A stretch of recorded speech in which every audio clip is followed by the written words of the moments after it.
बहुत समय पहले जब धरती पर इंसानों का नामो निशान भी नहीं था, तब विशालकाय डायनासोरों का राज हुआ करता था।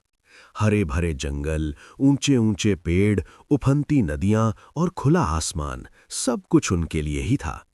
उन्हीं दिनों की कहानी है एक नन्हे डायनासोर की, जिसका नाम था आर्वसोरस। आर्वसोरस बाकी डायनासोरों से थोड़ा अलग था।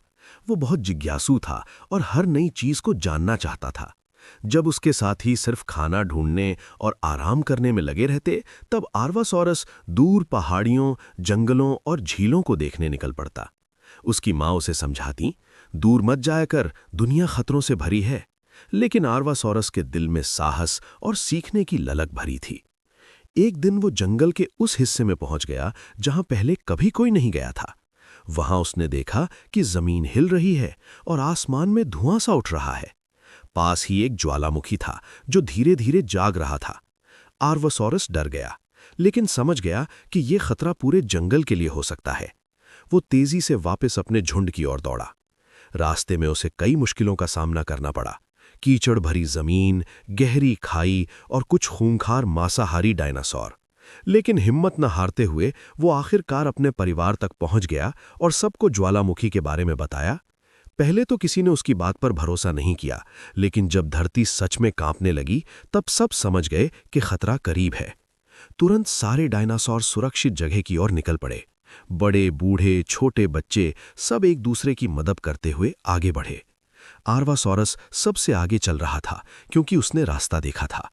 कुछ ही समय बाद ज्वालामुखी फट पड़ा और लावा बहने लगा, लेकिन तब तक झुंड सुरक्षित पहाड़ियों के पार पहुंच चुका था।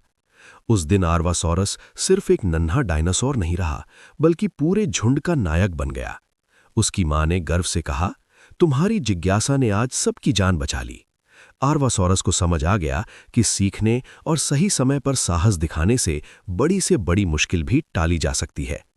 समय बीतता गया, धरती बदली, मौसम बदले और लाखों साल बाद डायनासोर इस दुनिया से विलुप्त हो गए। लेकिन उनकी कहानियां धरती की परतों में आज भी छिपी हैं, हड्डियों, जीवाश्मों और चट्टानों में। वे हमें याद दिलाती हैं कि ये दुनिया कभी कितनी अद्भुत और रहस्यमयी थी।